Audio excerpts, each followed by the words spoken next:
أعوذ بالله من الشيطان الرجيم بسم الله الرحمن الرحيم يا أيها الذين آمنوا إن من أزواجكم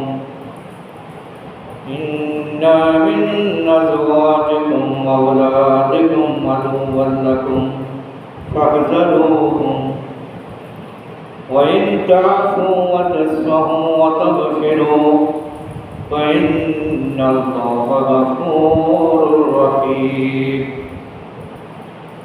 إنما أموالكم وأولادكم فتنة والله عنده أجر عظيم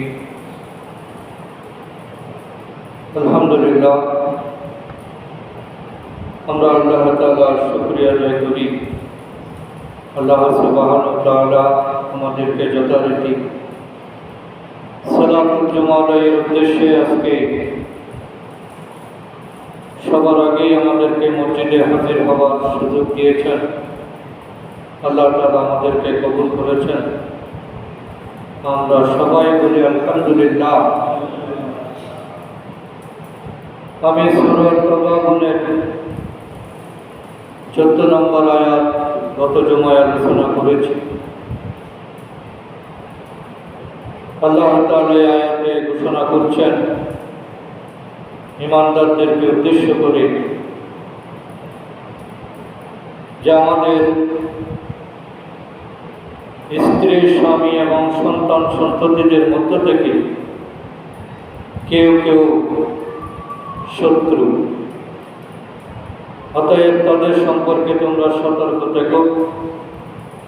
আর যদি তোমরা তাদেরকে মার্জনা করো, তাদের দুষ্টুটি উপেক্ষা করো, তাদেরকে ক্ষমা করো, তবে নিশ্চয় আল্লাহ ক্ষমাশীল, পরম দয়ালু। এরপরের আয়াতে 15 নম্বর আয়াতে আল্লাহ তাআলা বলছেন তোমাদের সম্পদ ও সন্তান সন্ততি তোমাদের জন্য পরীক্ষা স্বরূপ, আর আল্লাহর নিকটে রয়েছে মহাপুরস্কার। এই দুটি আয়াতের আলোকে আজকে আমরা একটি গুরুত্বপূর্ণ বিষয়ে আলোচনা করার চেষ্টা করব ইনশাআল্লাহ। মানব জীবনের সভ্যতা বিনির্মাণের প্রধান হাতিয়ার হল পরিবার। আর একটি পরিবার গঠিত হয় একজন পুরুষ এবং একজন নারীর বৈবাহিক বন্ধনের মাধ্যমে। এজন্য স্বামী স্ত্রীর মধুর সম্পর্ক, গভীর সম্পর্ক, পবিত্র সম্পর্ক, আন্তরিকতাপূর্ণ সম্পর্ক, এটা হলো একটি নিয়ামত এবং এটি সমাজ পরিচালনার মূল চাবিকাঠি। সমাজটা মূলত পরিবারের সমষ্টি।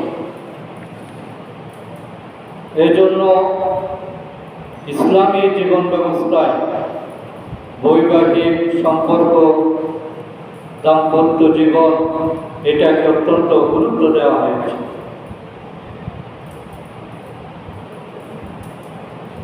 এই গুরুত্ব আমরা যতটুকু উপলব্ধি করব আমাদের জীবন তত সুন্দর হবে।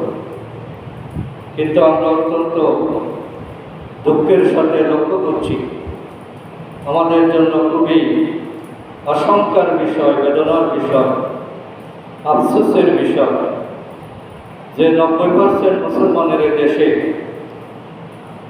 আজকে পারিবারিক বন্ধনটা অনেকটা হালকা হয়ে গিয়েছে।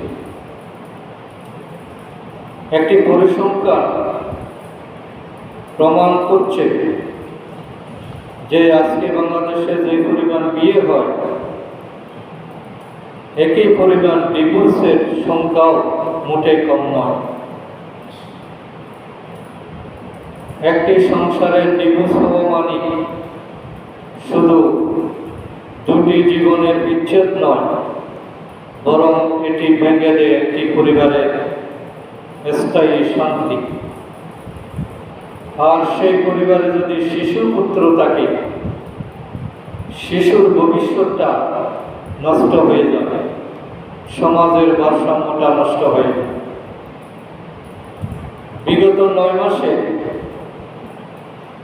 ঢাকা শহরে একটা গবেষণা চালানো হয়েছে।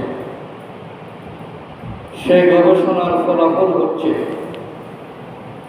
245 জন ডিভোর্সপ্রাপ্ত নারী ও পুরুষের সঙ্গে কথা বলে একটা ফলাফল তারা বের করেছে। দেখা যায় এই 245 জন ডিভোর্সপ্রাপ্ত নারী এবং পুরুষের মধ্যে 72% ডিভোর্স হয়েছে ভুল বুঝাবুঝি, অহংকার এবং একে অপরকে সম্মান না করার কারণে। 18% ডিভোর্সের কারণ হল পরকীয়া। 10% ডিভোর্স ঘটেছে স্ত্রীর অতিরিক্ত বিলাসিতা, অবাস্তব চাহিদার কারণে। আশ্চর্যের বিষয় হল 78% ডিভোর্সের কারণ নারী, আর 22% ক্ষেত্রে দায়ী হল পুরুষ। অর্থাৎ বেশিরভাগ ডিভোর্স হচ্ছে এখন মহিলাদের কারণে। আর 92% নারী পুরুষ ডিভোর্সের পরে অনুতপ্ত। তাদের মূল কথা একটাই, যে ডিভোর্সের সিদ্ধান্তটা ভুল ছিল, যদি আরেকটু ধৈর্য ধরতাম ভালো হতো। এই ডিভোর্সের পরে 89% নারীর কোনো বিয়ে হয়নি, তালাকপ্রাপ্ত নারীর বিয়ে হয়নি। আর 89% নারী হলো বিয়ে হওয়ার পরও দ্বিতীয় সংসারেও সুখী। প্রথম সংসারের চেয়ে দ্বিতীয় সংসারে তাদের স্বস্তির পরিমাণটা আরো অনেক কম। তাহলে এটা হলো একটা সিম্বলিক পরিসংখ্যান। গ্রামে গঞ্জে, শহরে বন্দরে, ঘরে ঘরে আজকে এই সমস্যাটা আমরা সাফার করছি।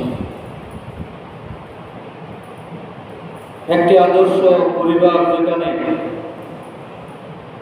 সুন্দর ভবিষ্যৎ রচনা করার কথা ছিল, আজকে সেই পরিবারগুলো অভিশাপে পরিণত হয়েছে। বিশেষ করে স্বামী স্ত্রীর যে দাম্পত্য সম্পর্ক, এটা একেবারেই ভঙ্গুর অবস্থায় এসে পৌঁছেছে। শয়তান আসলে এটাই চায়। শয়তান সারাদিন কাজ করার পরে শয়তানের অনুসারীরা বড় শয়তানের কাছে এসে রিপোর্ট করে যে তোমরা আজকে কি কি শয়তানি কাজ করছ, কোন কোন খারাপ কাজ আজকে করতে পেরেছ। সকলের রিপোর্ট নেওয়ার পরে কোনো শয়তান যদি রিপোর্ট দেয় যে আজকে আমরা এমন একটা কাজ করেছি, এমন একটা পরামর্শ দিয়েছি, এমন একটা সিদ্ধান্ত নিয়েছি যেটার কারণে স্বামী স্ত্রীর মধ্যে বিচ্ছিন্ন হয়ে গেছে, পারিবারিক অশান্তি সৃষ্টি হয়েছে, তখন বড় শয়তান ওই শয়তানকে নাকি আলাদাভাবে পুরস্কৃত করে যে তুমি একটা কাজের মতো কাজ করেছ। অন্য সকল প্রকার শয়তান যা ক্ষতি না করে, তার সেই একজন স্বামী স্ত্রীর মধ্যে যদি দূরত্ব সৃষ্টি করে দিতে পারে, মনোমালিন্য সৃষ্টি করে দিতে পারে, তাহলে অসংখ্য শয়তানের সেই ক্ষতিটা মানুষের জীবনে সবচেয়ে বেশি।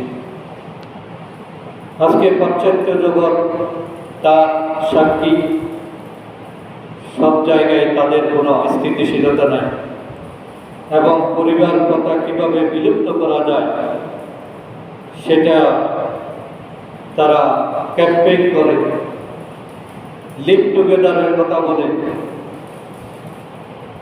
যে এত দায় দায়িত্ব নেওয়া কি দরকার, নারী পুরুষ কিছুদিন বসবাস করবে, যতদিন ভালো লাগে থাকবে, প্রয়োজন শেষ হলে দুইজন দুই দিকে চলে যাবে।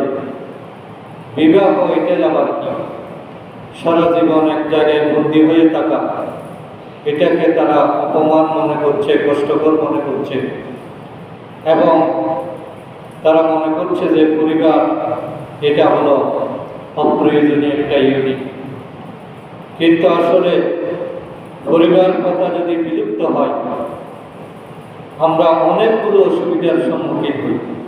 এটার কুফল বলে শেষ করা যায়। এক নম্বর হলো এর কারণে সমাজ এবং রাষ্ট্র ব্যবস্থার যেটা মূল ফাউন্ডেশন, সমাজের যেটা ভিত্তি, রাষ্ট্রের যেটা ভিত্তি, এটা নষ্ট হয়ে যায়। যে দেশের পরিবার ভেঙে গেছে ওই দেশের সমাজ ব্যবস্থা ভেঙে গেছে, রাষ্ট্র ব্যবস্থা প্রদূষিত হয়ে যায়। দ্বিতীয়ত হলো দাম্পত্য জীবনের যেটা সুখ এবং যেটা নিয়ামত, এটা থেকে মানব জাতি বঞ্চিত হয়। স্বামী স্ত্রী পাশাপাশি আসলেই সুখ পাওয়া যায় না। বিয়ের মাধ্যমে যেটা সুখ পাওয়া যায়, নিয়ামত পাওয়া যায়, আল্লাহর রহমত পাওয়া যায়, এটা অন্য কোনো সম্পর্কের মাধ্যমে সম্ভব না। তৃতীয়ত হলো পরিবার কথা যদি বিলুপ্ত হয়, বৈবাহিক সম্পর্ক যদি অস্বীকার করা হয়, তাহলে মানুষের বংশধারা ঠিক থাকে না, রক্তের সম্পর্ক ঠিক থাকে না, আত্মীয়তার সম্পর্ক ঠিক থাকে না, সবগুলোই নষ্ট হয়ে যায়। তার বংশ কোনটা, তার বাবা কোনটা, মা কোনটা, আত্মীয় কোনটা, এটার আর কোনো ঠিক ঠিকানা থাকে না। যেটা আমরা পাশ্চাত্যে দেখছি, সেখানে কোনো ছেলে বলতে পারে না যে তার বাবা কোনটা, মা বলতে পারে না যে তার ছেলে কোনটা। চতুর্থত হলো সমাজ জীবন এবং ব্যক্তি জীবনে আদর্শিক শূন্যতা সৃষ্টি হয়। মানুষের মধ্যে আর কোনো মডেল থাকে না। মানুষ যে মোরালি স্ট্রং থাকবে, একটা নীতি নৈতিকতার উপর থাকবে, এটা সম্পূর্ণ দোষে পড়ে, ভেঙে পড়ে, নষ্ট হয়ে যায়, শূন্যতা সৃষ্টি হয়। আদর্শ বলতে সে আর কোনো কিছু বুঝতে পারে না। জীবনটা তার কাছে একটা শূন্যের মতো, যার কোনো লক্ষ্য থাকে না। পঞ্চম হলো পরিবার কথা যদি না থাকে, তাহলে মানুষের মধ্যে কোনো মানবিক গুণাবলী সৃষ্টি হয়। সে ভালোবাসার অর্থ বুঝে না, সে মায়া মমতার অর্থ বুঝে না, হৃদয়ের সম্পর্ক বুঝে না, স্নেহ আন্তরিকতা এগুলোর কোনো মূল্যায়ন পরিবার ছাড়া এটা জাস্টিফাই করার কোনো ব্যবস্থা নেই।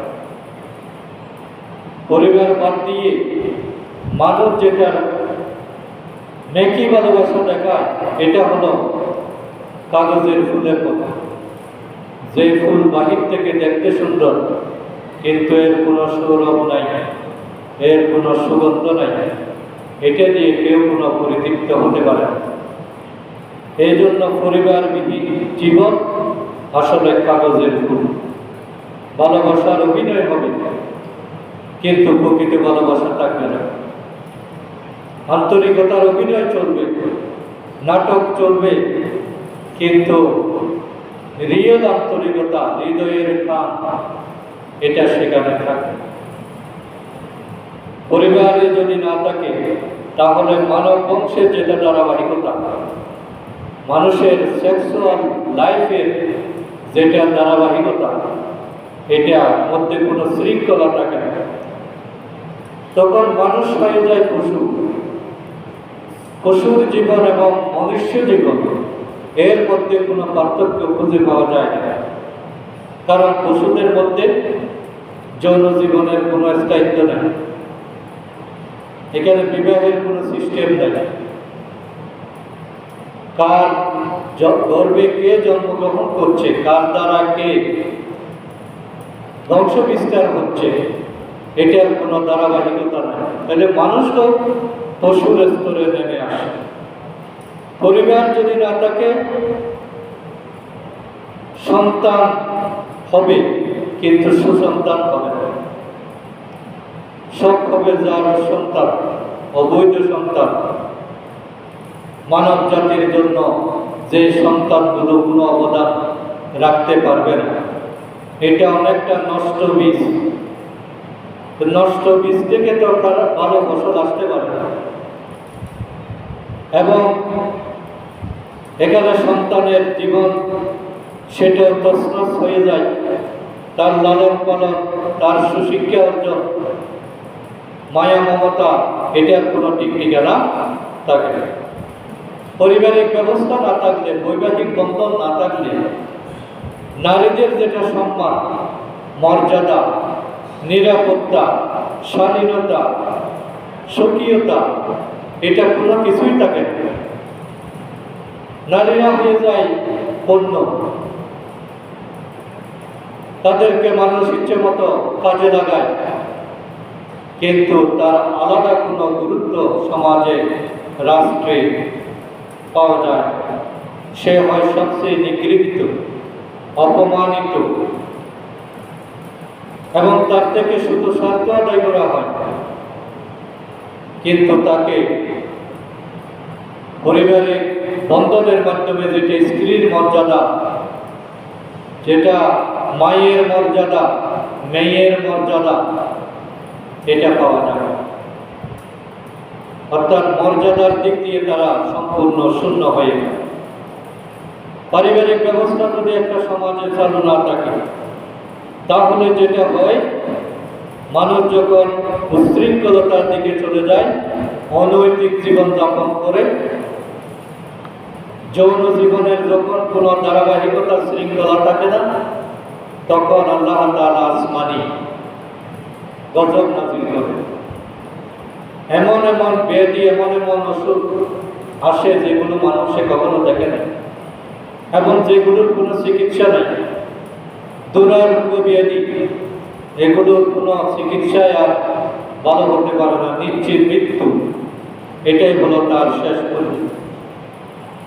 যেমন এইডস, যে রোগের কোনো ওষুধ এখনো আবিষ্কৃত হয়নি, আর এটার মূল কারণ হলো পারিবারিক বিহীন উচ্ছৃঙ্খল যৌন জীবন। এভাবে আল্লাহ তাআলা মানুষের জীবনটাকে হুমকির মুখোমুখি করে দেন। 10 নম্বর বিষয় হলো, পারিবারিক জীবন যদি না থাকে, পিতা মাতা এবং সন্তানের যেটা পবিত্র সম্পর্ক, এটা হুমকির মুখে পড়বে। কেউ কাউকে আর শ্রদ্ধা করে না, সম্মান করে না, অধিকার আদায়, কর্তব্য পালন, এগুলো কোনো কিছুরই আর কোনো তোয়াক্কা থাকে না। এই জন্য একটি আদর্শ পরিবার হলো মানব জাতির মূল চাবিকাঠি, মানব সভ্যতার মূল কেন্দ্রবিন্দু। আদর্শ পরিবার মানে একটা ভালো বীজ, যে বীজ থেকে একটা ভালো চারা গাছ জন্ম নেবে, যে চারা গাছ ফুলে ফলে সুশোভিত হবে, যেখানে ফুল আসবে, ফল আসবে, মানুষ ব্যবহার করবে, উপকৃত হবে, খেয়ে তৃপ্তি পাবে। কিন্তু উচ্ছৃঙ্খল জীবন, পরিবারবিহীন জীবন, বৈবাহিক সম্পর্কবিহীন যৌন সম্পর্ক, এই সবগুলো হলো অভিশাপ, মানব জাতির কলঙ্ক, এবং মানুষকে পশুর স্তরে নামিয়ে নেওয়ার সুদূর প্রসারী ষড়যন্ত্র। এই জন্য ইসলামের বিধানের মধ্যে বৈবাহিক সম্পর্ক বা বিবাহ করা, এটা একটা গুরুত্বপূর্ণ ইবাদত। এটা শুধু সামাজিক একটি অনুষ্ঠান নয়, এটা হলো একটি ইবাদত, গুরুত্বপূর্ণ ইবাদত। বিবাহ কোনো ব্যক্তিগত সম্পর্ক নয়, বা শুধু যৌন সম্পর্কের জন্য বিবাহ হবে, বিষয়টা এরকমও নয়। এটি হলো মূলত সোশ্যাল কন্ট্যাক্ট, সোশ্যাল ভ্যালুস এবং আল্লাহ তাআলার কাছাকাছি যাওয়ার একটা গুরুত্বপূর্ণ মাধ্যম। বৈবাহিক সম্পর্ক না থাকলে আল্লাহর সাথেও সম্পর্ক থাকে না, কারণ মানুষ প্রতি মুহূর্তেই অপরাধের সাথে লিপ্ত হয়ে পড়ে। এজন্য একটি ইবাদত। বিবাহ যখন আমরা সিদ্ধান্ত নেব, তখন অন্যান্য ইবাদতের নিয়ে এখানেও ইবাদতের নিয়ত করতে হবে। আর যে কোনো আমল ইবাদত হয় দুটি কাজ করলে। ইবাদতের মূল শর্ত হলো দুটি। একটি হলো আল্লাহর সন্তুষ্টি, আমি যে কাজটাই করবো আল্লাহর সন্তুষ্টির জন্য করবো। তাহলে বিবাহ করার উদ্দেশ্য থাকবে যৌন চাহিদা মেটানো বা অন্যান্য দুনিয়াবী সুযোগ সুবিধার জন্য নয়, বরং এই বিবাহের মাধ্যমে স্বামী স্ত্রীর বন্ধনের মাধ্যমে আমি আল্লাহকে পেতে চাই, আল্লাহর কাছাকাছি যেতে চাই। আমি যদি বেসুদর থাকি, আমি যদি শরীয়তের বিধান অস্বীকার করি, আল্লাহ আমার উপর অসন্তুষ্ট হবেন, আমি শয়তানের কম্পরে পড়ে যাব, আমি শৃঙ্খলার মধ্যে আসতে পারবো না। এই নিয়তে বিয়ে করতে হবে। দুনিয়াবী প্রয়োজনের চেয়ে আল্লাহর সন্তুষ্টি অর্জন, এটা থাকবে বিয়ের প্রধান উদ্দেশ্য। আর 2 নম্বর, বিয়েটা হতে হবে সুন্নাহ অনুযায়ী। রাসূল সাল্লাল্লাহু আলাইহি ওয়াসাল্লাম যেভাবে বিয়ে করতে বলেছেন, যে উদ্দেশ্যে তিনি বিয়ের উপর গুরুত্ব দিয়েছেন, সেই সুন্নাহ সেখানে ফলো করতে হবে। এক্ষেত্রে যদি আমি মা বাবার চাহিদা, সামাজিক রসম, দেশের রীতিনীতি, তারপরে মনের বিভিন্ন আশা আকাঙ্ক্ষা, এগুলোকে যদি গুরুত্ব দিই, সুন্নতকে যদি অস্বীকার করি, তাহলে সেই বিয়েতে সুফল পাওয়া যাবে না। ইবাদতের জন্য সুন্নত পালনটা জরুরি। ভালো কাজটাও নষ্ট হয়ে যায়। বিয়ে একটা পবিত্র ইবাদত, কিন্তু আমাদের দেশে বিয়েগুলো আমরা নষ্ট করে ফেলছি শুধুমাত্র সুন্নতকে অবহেলা করার কারণে। এখানে আত্ম অনুষ্ঠানটা ছাড়া বাকি যতগুলো অনুষ্ঠান আছে সবগুলোই হলো শরীয়ত বিরোধী, সুন্নাহ বিরোধী। ওই জায়গায় আমরা কিন্তু অশান্তির বীজটা ওখানে রোপণ করে যাচ্ছি, যার কারণে পারিবারিক যেটা সৌন্দর্য এটা সৃষ্টি হচ্ছে না। কারণ আমি শুরুতেই যে আল্লাহর নাফরমানি করেছি, আল্লাহ রসুলের সুপারিশ পাওয়ার যেটা মাধ্যম সেটা তো আমি করিনি।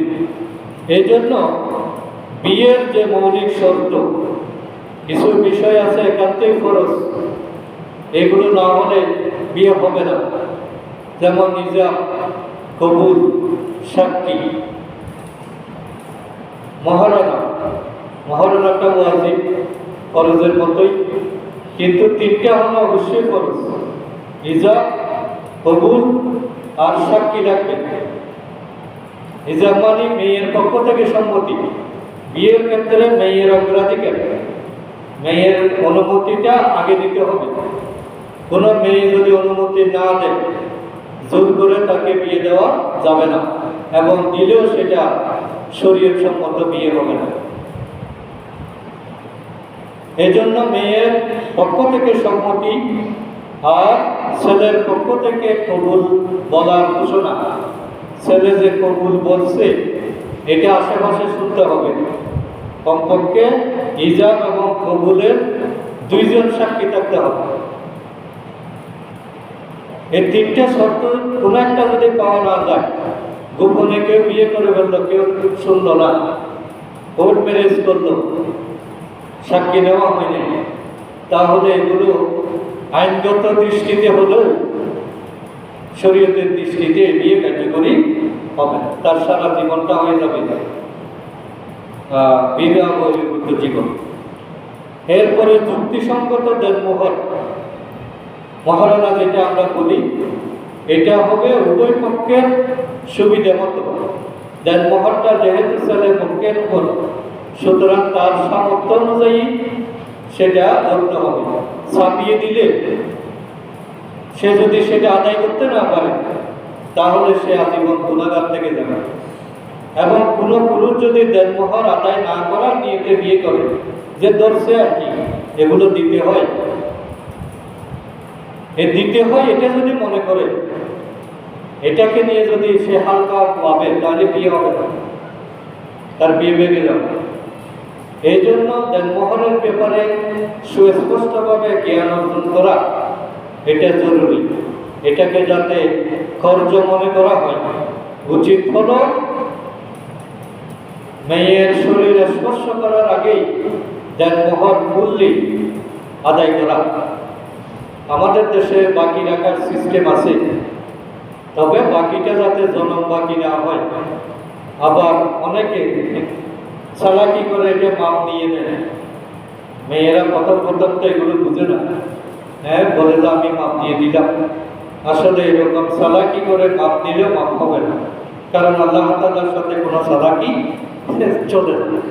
এই জন্য ইবাদতের ক্ষেত্রে কোনো চালাকি নাই। আমি শুরুতেই বললাম, বিয়ে কোনো আনুষ্ঠানিকতা না, সামাজিক রচন না। এটা যেহেতু ইবাদত, এখানে আল্লাহর হুকুম আমাকে দেখতে হবে, রসুলের সুন্নাত আমাকে মানতে হবে। এখানে রসুলের সবচেয়ে বড় সুন্নাত হলো ওয়ালিমা করা, ঘোষণা দেওয়া। মসজিদেই আড্ডা হওয়াটা সওয়াবের কাজ। বেশিরভাগ মানুষ যাতে উপস্থিত হয়, জেনে শুনে জানিয়ে বিয়ের আয়োজন করাটা সুন্নাত। গোপনে গোপনে করাটা মধ্যে কোনো কল্যাণ নেই। এবং ওয়ালিমার ব্যবস্থা করা, ওয়ালিমা মানে বরপক্ষ সাধ্যমতো আপ্যায়নের ব্যবস্থা করবে। কনে পক্ষের খাওয়ানোর কোনো বিধান নেই।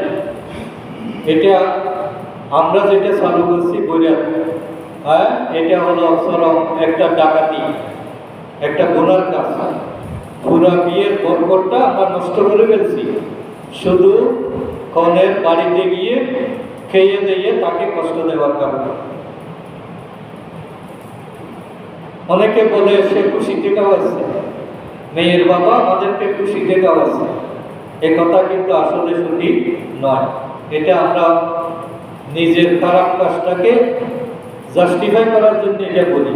খুশিতে কেউ কাউকে একটা চাও খাওয়ায় না, আর খুশিতে সে 10 লাখ টাকা খরচ করতেছে, এটা আপনি কিভাবে বুঝলেন? বাংলাদেশে চিংড়ি মাছ দেয় নাই, কবুতর দেয় নাই, এই কারণেও বিয়েতে মারামারি হয়ে বিয়ে ভেঙে গেছে। অথচ সে চিন্তা করলো না যে তার সারা জীবনের গড়ে তোলা কলিজার টুকরাটা সে আমাকে দিয়ে দিচ্ছে। একজন মেয়ের বাবা রাত দেওয়ার কি থাকতে পারে? আপনি আপনার সেন্সে সিস্টেম চিন্তা করেন। আপনি যখন আপনার মেয়েটাকে 20-22 বছর লালন পালন, শিক্ষা দীক্ষা, খাওয়া দাওয়া করানোর পরে আরেকজনের গাড়িতে তুলে দেন, তখন আপনার হৃদয়টা কিরকম হয়ে যায়, কিরকম হাহাকার করতে থাকে। এবং মেয়ে চলে গেছে, কিন্তু আপনার হৃদয়টা পড়ে আছে তার সাথে। সে খাচ্ছে কিনা, ঘুমাচ্ছে কিনা, কোনো কষ্ট পাচ্ছে কিনা, তাকে কেউ কোনো খারাপ কথা বলতেছে কিনা, প্রতি মুহূর্তে আপনার চিন্তাটা ওইখানে পড়ে থাকে। তাহলে আমরা প্রত্যেকে যদি এই ধ্যান ধারণাটা অন্তরে রাখি, তাহলে তো কারোর তো জুলুম হওয়ার কথা না। এবং মেয়েদের পক্ষ থেকে বিভিন্ন সময় হারিয়ে নেওয়া, টাইম টু টাইম না দিলে, যৌতুক না দিলে নির্যাতন করা, খোটা দেওয়া, এগুলোর জন্য পুত্রবধূকে কষ্ট দেওয়া, তার সাথে অসুন্দর আচরণ করা, এগুলো বিয়ের বরকতটাকে নষ্ট করে। যে সম্পর্কটা সৃষ্টি হয়েছিল ইবাদতের নিয়তে, সেটা হয়ে যায় একটা হিংসা, বাড়াবাড়ি এবং জাহান্নামে যাওয়ার কথা। আপনি তো জান্নাতে যাওয়ার জন্য বিয়ের ব্যবস্থা করেছেন, কিন্তু আপনার নিয়ত, আপনার কর্মকাণ্ড, আপনার কিছু মানসিকতা আপনাকে জাহান্নামের দিকে নিয়ে। এজন্য এই বিষয়গুলো আসলে আমাদের গুরুত্ব দেওয়া দরকার। এবং পাত্র পাত্রী বাছাই করার ক্ষেত্রেও রাসূল সাল্লাল্লাহু আলাইহি সাল্লাম 3-4টা ক্যাটাগরি দেখার জন্য বলেছেন, যে তুমি তার সৌন্দর্য দেখবে, তার পাত্র পাত্রী সুন্দর হলে এটা তার একটা অতিরিক্ত কোয়ালিটি। এই জন্য দেখে বিয়ে করা সুন্নাত। পাত্রকে অবশ্যই পাত্রীকে দেখে আনতে হবে। আমার বাবা দেখেছে, মা দেখেছে, বন্ধু দেখেছে, আমাকে দেখতে হবে না, এই কথা বলার মধ্যে আলাদা কোনো সওয়াবও নাই, কল্যাণও নাই, বরং দেখার মধ্যে বরকত। আল্লাহ রাসূল দেখতে বলেছেন। এই জন্য সুন্নাত হলো দেখে বিয়ে করা।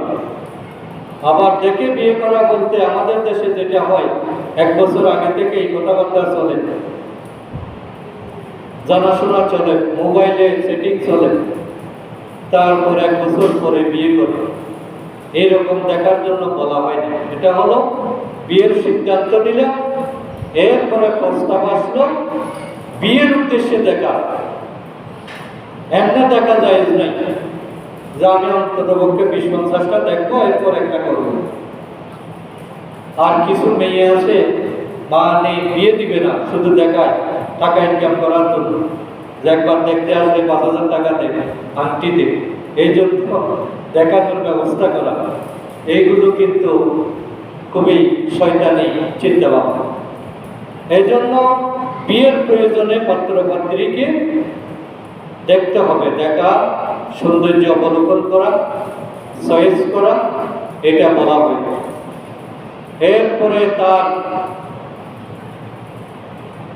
কুফু, যেটা পারিবারিক সমতা, এটার প্রতি গুরুত্ব দেওয়ার জন্য বলা হয়েছে।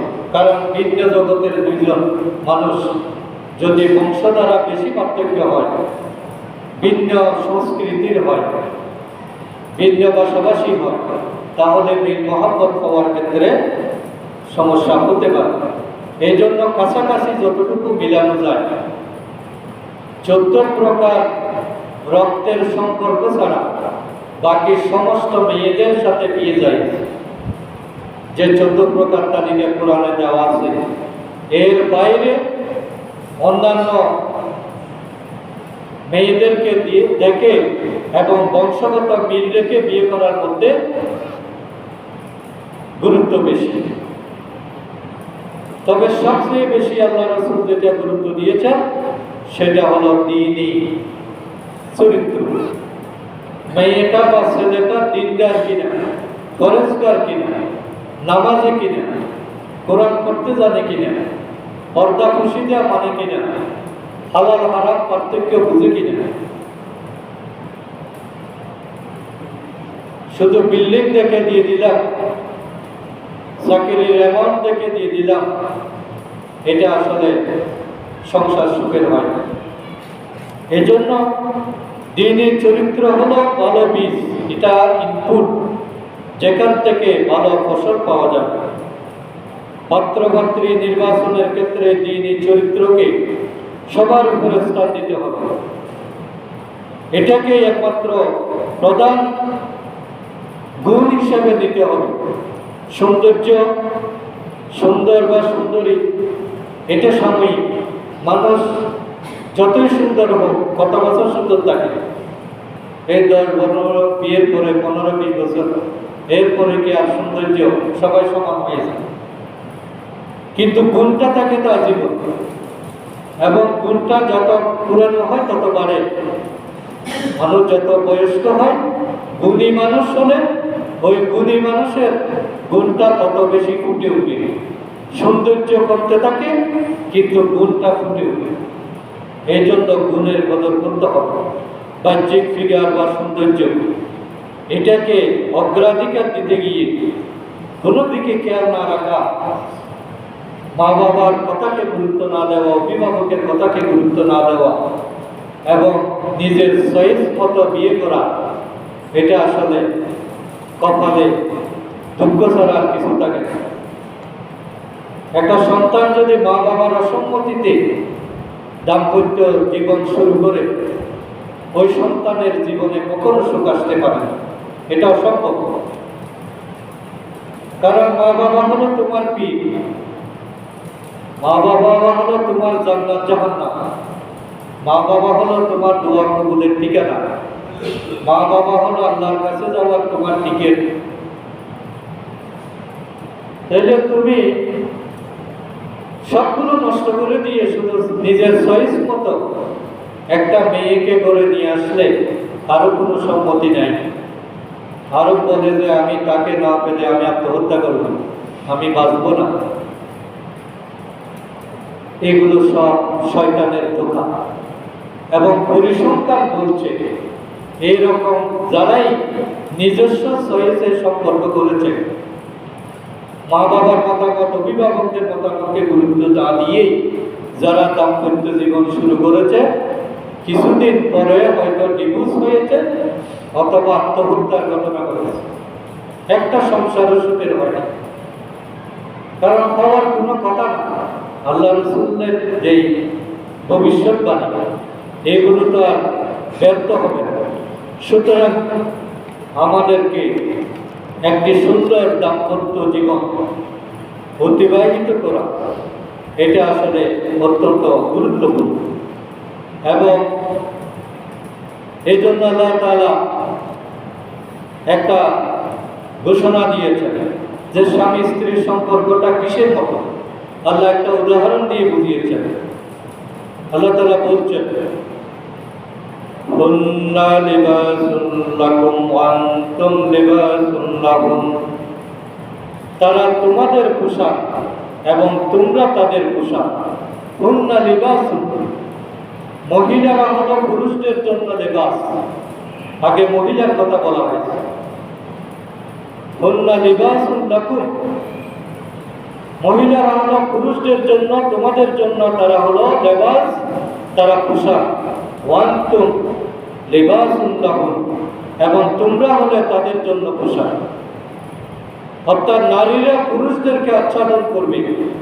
পুরুষের সৌন্দর্য, পুরুষের স্বকীয়তা, পুরুষের দ্বীন মেজাজ, পুরুষের চরিত্র, পুরুষের আখেরাতে যাওয়ার যে গুণাবলী সবগুলোকে ধারণ করবে একজন মহিলার সম্পর্কের মাধ্যমে। একজন বৌমানি এটা শুধু সাধারণ একটা ঘটনা না, এটা হলো পোশাকের নিয়ে পুরুষের জন্য অপরিহার্য একটা বিষয়। এবং নারীদেরকে সম্মানের চাদরে আচ্ছাদন করবে পুরুষেরা।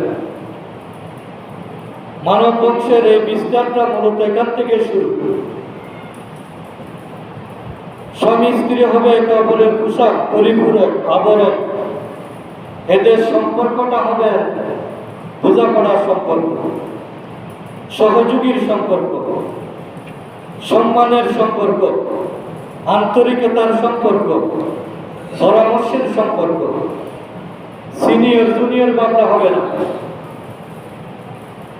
বয়সের পার্থক্য থাকতে পারে, জ্ঞানের পার্থক্য থাকতে পারে, বংশের পার্থক্য থাকতে পারে,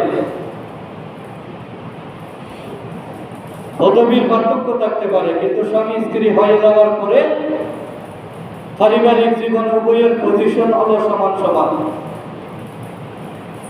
সামনের চাকা, পিছনের চাকা। একটা সাইকেলের দুইটা চাকা, কোন চাকাটা বেশি দামি? নাকি দুইটাই সমান? দুইটাই সমান। একটা সামনে থাকে, একটা পিছনে থাকে। দুইটাই একই সাইজের, একই দামের, একইভাবে থাকতে হয়, একইভাবে চলতে হয়। একটা সামনে যায়, একটা পিছনে যায়, সাইকেল চলবে না। একটা আগে যায়, একটা পরে যায়, হবে না। একটা একটাকে পছন্দ করে না, যে তুমি গেলে আমি যাব না, সাইকেল যাবে না।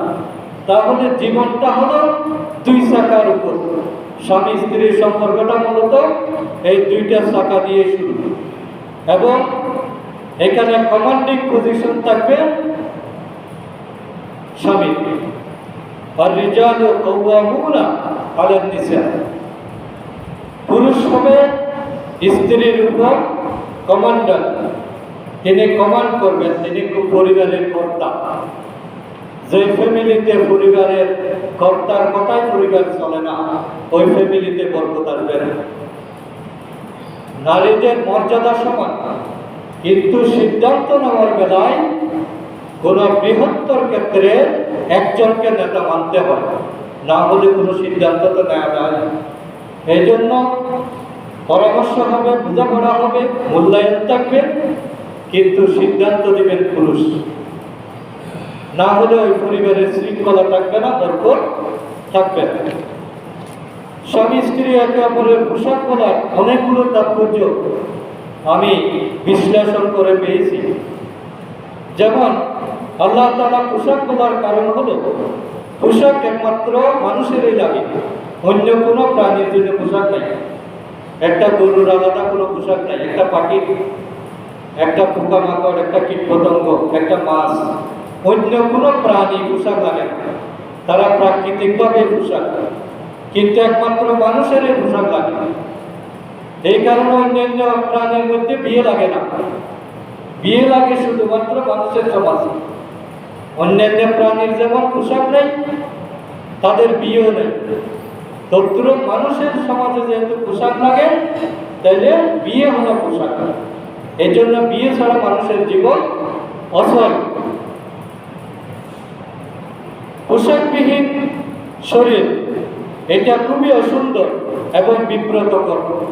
একজন মানুষ ফিগার যতই সুন্দর হোক, সে যদি প্যান্ট শার্ট না পরে, লুঙ্গি না পরে, তাকে কিরকম বিশ্রী লাগে, সে নিজেও বিব্রতকর হয়। কিন্তু অন্য কোনো প্রাণীর এটা লাগে না, যেটা মানুষকে পোশাক পরে নিজের সম্মান আদায় করতে হয়। এই জন্য অবিবাহিত জীবন এটা যতই সুন্দর মনে হোক না কেন, এটা হলো পোশাকবিহীন জীবন। এটা এই জীবনের মধ্যে কোনো সৌন্দর্য নাই, এটা খুবই অপূর্ণাঙ্গ এবং অসুন্দর, বিব্রতকর। পোশাক পরার মাধ্যমে মানুষের অন্তরে প্রশান্তি আসে। মানুষ যখন পোশাক পরে বের হয়, তখন সে একটা সুন্দরভাবে পথ চলতে পারে। তদ্রূপ বিবাহিত জীবন হলো প্রশান্তির জীবন, মর্যাদার জীবন, স্বাধীনতার জীবন। পোশাক মানুষের ত্রুটি, অসুন্দর এগুলো ডেকে রাখে। কোন পোশাকের ত্রুটি কেউ বাইরে প্রচার করে না। জামার পাঞ্জাবির মধ্যে একটা বোতাম নেই, এটা কাউকে জানাতে চায় না। আমার প্যান্টের সেটটা নষ্ট, এটা কাউকে বলে না, দেখায় না। তদ্রূপ স্বামী স্ত্রীর গোপন কথা, গোপন ত্রুটি, এইগুলো বাইরে কখনো প্রকাশ করা যাবে না। পোশাকের ত্রুটি যেভাবে আমরা বাইরে বলি না, যেহেতু স্বামীর জন্য স্ত্রী, স্ত্রীর জন্য স্বামী, সুতরাং একে অপরের বদনাম করা, হেয় করা, পাপের ত্রুটি তুলে ধরা, এটা সম্পূর্ণ হারাম। দাম্পত্যগত কোনো সমস্যা থাকলে এটা নিজেরাই আলাপ আলোচনার মাধ্যমে সমাধান করতে হবে। কাউকে বলা যাবে না, বাবাকেও না, মাকেও না, অন্য কাউকে। এটা শরীয়ত এলাও করে। পোশাক এবং শরীরের মধ্যে কোনো দূরত্ব থাকে না, কোনো পর্দা থাকে না। আমি পাঞ্জাবিটা বলেছি আমার শরীরের সাথে লাগানো, তাহলে স্বামী স্ত্রীর সম্পর্কটা হবে এরকম লাগানো, আন্তরিকতা দিয়ে, কোনো দূরত্ব থাকবে না। একই বিছানায় ঘুমায় কিন্তু মানসিকভাবে অনেক দূরে, এরকম হবে না। একই রিক্সায় উঠেছে কিন্তু দুইজন দুই জগতে, এরকম হবে না। পোশাক যেভাবে লাগে লেগে থাকে, পাশাপাশি থাকে, স্বামী স্ত্রীর সম্পর্কটাও হতে হবে সেরকম। পোশাককে ব্যবহার করতে হয় খুশি মনে, কোনো রাগ অভিমান চলে না। আমি পাঞ্জাবিটা পরার সময় যদি রাগ করি, এটা বলতে পারবো? তাহলে স্বামী স্ত্রীর পারিবারিক সম্পর্কটা চলবে আন্তরিকতা দিয়ে, ভালোবাসা দিয়ে। এখানে রাগ, হিংসা, গুসা, বাড়াবাড়ি এগুলো দিয়ে পরিবার চলে না। স্বামী স্ত্রীর সম্পর্ক এটা টিকবে না। আর পোশাক একবার পরিধান করার পরে এটা কেউ কাউকে দেখায় না, এটা কোনো দোকানেও নেয় না, কোনো ডিসপ্লেতে দেয় না। এই জন্য স্বামী স্ত্রীর বিয়ে হয়ে যাওয়ার পরে এই বউকে কাউকে দেখানো যায় নাই। আমরা আত্মা করার পরে বউকে স্টেজে তুলে রাখি, মেহেদি অনুষ্ঠানের নাম দিয়ে, এই যে বউকে ডিসপ্লেতে দেওয়া, এটা যে কত বড় গুনার কাজ। আমরা যদি এটা বুঝতাম, এই কাজটা কখনো করতাম না। ওখানে সবাই যারাই যায়, সবাই দায়ুস হিসাবে আল্লাহর কাছে সাব্যস্ত হবে। আর দায়ুসের জন্য জান্নাতের দরজা বন্ধ, জান্নাত খারাপ। তা আমি গেলাম একটা ভালো অনুষ্ঠানে, একটা ইবাদতের অনুষ্ঠানে, কিন্তু আসলাম দায়ুস হয়ে। এই জন্য কোনো মেয়েকে স্বামীর ছাড়া বিয়ের পরে অন্য কোনো পরপুরুষের সামনে যাওয়ার সুযোগ দেওয়া যাবে না, কোনো যেতে দেওয়া যাবে না, গেলে এটা নিষেধ করতে হবে। দুলাভাইয়ের সাথে কথা বলা, দেবরের সাথে কথা বলা, এবং আমরা যেগুলো সামাজিক রসম বলে দাবি করি, যার কারণে আজকে পারিবারিক বিপর্যয় হচ্ছে। সুতরাং আমরা যদি ইসলামের উপর থাকি, শরীয়তের উপর থাকি, আল্লাহ তাআলা আমাদেরকে বরকতের দিয়ে আমাদের পরিবারটাকে ডেকে দেবেন। এই জন্য আসুন আমরা আল্লাহ তাআলা এই যে ঘোষণা, এগুলো নিয়েই আমরা আমাদের জীবনটাকে সাজানোর চেষ্টা করি, পারিবারিক জীবনটাকে মধুর করি। আল্লাহ তাআলা আমাদের সকলকে কবুল করুন। ওয়া মা তাওফীক